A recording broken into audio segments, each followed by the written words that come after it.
Po supozojmë që fëmiu nuk është diagnostikuar ende me autizëm, po gjatë kohës që fëmiu po lun. Cilat janë ato veçoritë që prindrit mund t'i vrejnë dhe të mendojnë që fëmiu tyre mund të ketë spektër të autizmit?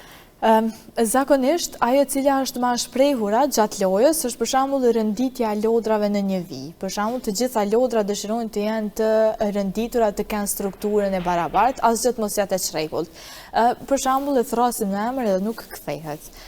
Ose e merr një lodër edhe krejt interesi dhe krejt fokusi i fëmijës është vetëm në atë lodër. Ka fokus të veçantë vetëm për atë lodër dhe për asgjë përreth tij. Ose për shembull është duke pas atë lodër, larg tij është një zhurmë shumë e madhe, nuk ka interes për ta parë burimin e zhurmës në këtë rast, nuk ka interes për të parë burimin e dritës. Ka shumë elemente të cilat janë të vogla, po që munden me vrejt në mënyrë të qartë se çka mundet me qenë elementi i autizmit për të drejtuar te një profesionist. Për shembull, nëse fëmia ju vetë po e bën renditjen e lodrave në atë mënyrë, nuk po kthehet kur ju po e thresni në emër, nuk po ka ndërveprim social, nuk po shpreh interes për të pasur ndërveprim social me të tjerët, apo po ka sjellje të përsëritura, për shembull po ka si mënyrë të shprehjes së emocioneve, po i ka lëvizjen e duarve, apo ka sjellje të tjera përsëritëse, atëherë këto janë elementet e para me të cilat do të ishte më mirë të vizitoni një profesionist shëndetësor për të parë më saktë nëse ato kanë qenë shqetësime apo ato janë sjellje të cilat vetë se fëmia i ka po që nuk kanë të bëjnë me autizëm, apo janë elemente të autizmit. Të kisha dashur të ndalte mënyra stili jetës të një fëmiu me autik. Për shembull te ushqimi. A preferohet ushqim i caktuar ose çka nuk preferohet që të konsumoj, sa preferon aktivitetet fizike, pra një përditshmëri që në një farë mënyrë do të ishte edhe mbështetje për atë fëmijë. Në aspektin logopedik, jo vetëm te fëmijët me autizëm, po edhe të gjithë fëmijët, për të pas një zhvillim gjuhësor sa më të mirë, ne preferojna që ushqimi të jetë i përzier, të mos jetë ushqimi vetëm çoll, ushqimi but, po të jetë i përzier për arsye se bën forcimin e muskujve orofacial, edhe po në një mënyrë e ndikon çish më u zhvillu aftësia e gëlltitjes. Aftësia e cila na ndihmon edhe është e lidhur ngushtë me pjesën aftësinë e të folurit. Andaj momentin që janë të forcuar dhe mirë ndërtu aftësia për të bërë gëlltitjen edhe aftësimi i muskujve orofacial na ndikon në mënyrë të drejtë për drejtë të bëhet zhvillimi gjuhësor.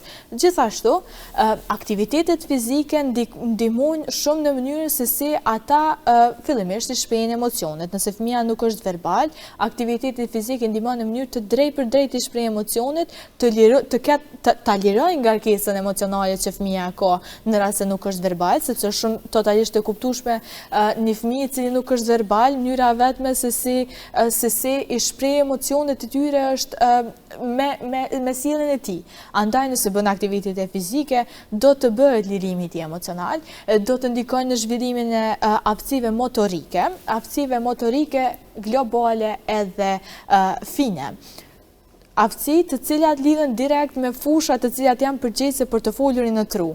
Andaj, kur ne i bashkojmë, është si puzzle, kur i bashkojmë pjesë të ndryshme, arrim që ato pjesë me ndihmu njëra tjetrës. Nëse bëhet zhvillimi aftësive të motorikës fine, motorika vogël e gishtrenjeve, nëse bëjmë aktivitete të ngjashme, ato mundet me ndiku që ta bëjnë stimulimin e zonës përgjegjëse në tru për të folurin. Andaj, aktivitetet fizike janë shumë të këshillueshme, rekomandueshme, andaj duhet të bëhen çdo herë, jo vetëm fëmijët me autizëm, po çdo fëmijë, qofshin me zhvillim tipik, qofshin me zhvillim jo tipik, aktivitetet fizike ndihmojnë shumë në zhvillimin e tyre global dhe zhvillimin e tyre gjuhësor, sepse çdo sa përreth tyre ata e komentojnë. E komentojnë qofshin lojra, qofshin natyrën, gjëra të cilat sipas tyre janë interesante dhe në atë mënyrë zhvillohet edhe pjesa gjuhësore. Por qysh duhet me qenë një rutinë e një fëmije me autizëm brenda ditës, aktivitete të vazhdueshme fizike, duke u bazuar çdo herë në nevojat që fëmia i ka, terapi intenzive. Terapitë intenzive, se terapia, sidomos në rastet kur kanë vonesa ose rastet të ngjashme për shembull autizmi, terapia është mënyra vetme se çysh mundemi me ndihmu fëmijëve të cilat i kanë këto vështirësi, andaj terapi intenzive, qoftë logopedike apo qoftë edhe terapi nga profesionistë tjerë, se jo çdo herë nevojat e fëmijëve do të jenë vetëm në ofrimin e mbështetjes profesionale veç në pjesën e komunikimit. mundet me pas nevojë që edhe në pjesën e fitimit të aftësive fizike ose diçka të ngjashme, e që për këtë arsye terapi intensive që t'i ndihmojmë sa më shumë, largimi teknologjisë, tërkohën, larg teknologjisë, edhe aktivitete ose lojra që janë reale dhe fizike. Kësha tash në ndalë të socializimi i këtyre fëmijëve.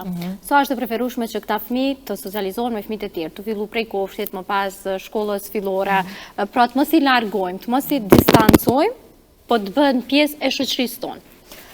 Fëmijët me autizëm janë si të gjithë fëmijët e tjerë. Andaj edhe fëmijët me autizëm duhet të jenë pjesë e kopshtëve, pjesë e shkollave, pjesë e aktiviteteve, të cilat janë aktivitete shoqërore të cilat organizohen për fëmijët e tjerë. Kopshte, çka ndikon kopshti në zhvillimin e fëmijëve? Për shembull, nëse fëmia është 5 vjet edhe ai fëmijë është në kopsht, ai fëmijë i cili për shembull ka vonesë, duke qenë i rrethuar nga 5 vjeçarët e tjerë, arrin me fitu aftësi të cilat një bashkëmoshatari i tij po i ka. Andaj nëse një fëmijë nuk po i ka ato aftësi, duke qenë i rrethuar tërkohën me ata fëmijë, për shembull, është duke pas vonesë në të folur, i ka 5 vjet dhe nuk po e ka zhvillimin gjuhësor të barabartë me moshën kalendarike që duhet ai me pas, atëherë bashkëmoshatarët e tyre me lojra të ndryshme në mënyrë të tërthorazi i ndihmojnë atyre që me i fitu ato aftësi. Fëmijët me autizëm duhet të jenë të përfshirë çdo kënd, duhet të jenë të përfshirë në çdo aktivitet. Fëmijët me autizëm pse të mos janë të përfshirë, janë si të gjithë fëmijët e tjerë, janë unik, ndoshta janë pasuria e shoqërisë. Mund të them që janë pasuria e shoqërisë, për arsye se socializim, fëmijët me autizëm mund të mos shprehen shumë interes të kenë dhe veprim social, por pse mos ja ofrojmë mundësinë që në rast se ata janë të interesuar ta kenë atë. Pse mos të jenë në parqe ku ka lodra të shumta, ku ka shumë fëmijë që janë bashkëmoshatar tyre, ata të luajnë edhe të jenë bashkë me ta dhe të mësojnë gjëra të reja. Andaj, prindër, kudo që janë, fëmijët me autizëm duhet të përfshihen pa marrë parasysh në çfarë do ambienti që janë.